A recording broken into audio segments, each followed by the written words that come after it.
মধ্যপ্রাচ্যে চলমান উত্তেজনার জেরে আকাশপথে অস্থিরতা।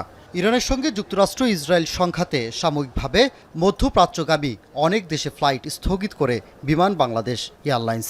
এতে সংকটে পড়েন বহু সংখ্যক যাত্রী। অনেকে হঠাৎ জানতে পারেন ফ্লাইট বাতিল হয়েছে, কিন্তু কখন কবে আবার ফ্লাইট চালু হবে সেই অনিশ্চয়তায় ভুগছেন যাত্রীরা। তাই ফ্লাইট বাতিল জেনেও এই অপেক্ষা তাদের।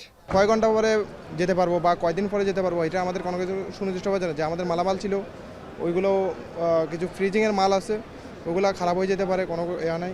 এখানে এসে তো আমি যে প্রবলেমে পড়ছি, এখন তো আমি না যাইতে পারতেছি দেশের বাড়িতে, না থাকতে পারতেছি এখানে। আসার আগে ভাবছি যে এটা গেলে হবে না, মানে 90% হবে না এরকম ভাই আসছি। তারপর আসার পরে এখানে দেখতেছি যে আমাদের ফ্লাইট নাম্বারটা বাতিল হয়ে গেছে। কিছু বলতেছে না যে এখন আপনারা যেহেতু যাইতে পারতেছে না, এক জায়গায় থাকেন কি বসেন, কোনো কিছু এরকম কিছু বলতেছে না। আগামীর অগ্রগতির ভিত্তি আনোয়ার ইস্পাত, স্ট্রংগেস্ট স্টিল সিন্স 1978। এমন পরিস্থিতিতে যাত্রীদের খোঁজ নিতে হযরত শাহজালাল বিমানবন্দরে আসেন প্রবাসী কল্যাণ ও বৈদেশিক কর্মসংস্থান মন্ত্রী। ফ্লাইট বাতিল হওয়া যাত্রীদের ভোগান্তি কমাতে করা হয় 850 জনের থাকার ব্যবস্থা।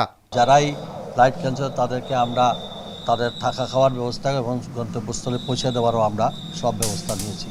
যেমন এই এখন আসার সময় মস্কোতে একটা ফ্লাইট ছিল 53 জন প্যাসেঞ্জার, তাদের ফ্লাইট ক্যান্সেল হওয়াতে আমরা তাদেরকে এখন হোটেলে নিয়ে যাচ্ছি। তারপরে রাত্রে স্যারিটারি খাওয়াই, পরের দিন আমরা এখন গাড়ি দিয়ে এসি বাস দিয়ে আমরা তাদেরকে সিলেটে পৌঁছে দেবো। এছাড়া মধ্যপ্রাচ্যে ইরানের হামলায় বাংলাদেশি প্রবাসীদের হতাহতের সবশেষ তথ্য জানান মন্ত্রী। যোগাযোগ অব্যাহত আছে, আমাদের মিশনগুলোকেও বলে দেওয়া হয়েছে, আমাদের রাষ্ট্রদূতগুলোতে বলে দেওয়া হয়েছে, ওইখানে যদি কেউ প্রবাসে কেউ যাতে তারে সেফ জায়গায় নিয়ে আসা এবং আমাদের কাছে পৌঁছানো। শুধু কুয়েতে বলা হয়েছে যে বিমানবন্দরে একটা ড্রোন হামলায় কয়েকজনের মধ্যে বাংলাদেশি 3 জন উইন্ডেড। তো এখন আমাদের এমবেসি তাদেরকে কন্ট্যাক্ট করতেছে। সবকিছু মিলিয়ে অনিশ্চয়তা কাটছে না যাত্রীদের মনে। কবে নাগাদ আকাশপথ স্বাভাবিক হবে সেই অপেক্ষায় মধ্যপ্রাচ্যগামী যাত্রীরা। সানিম রিধা, এখন ঢাকা।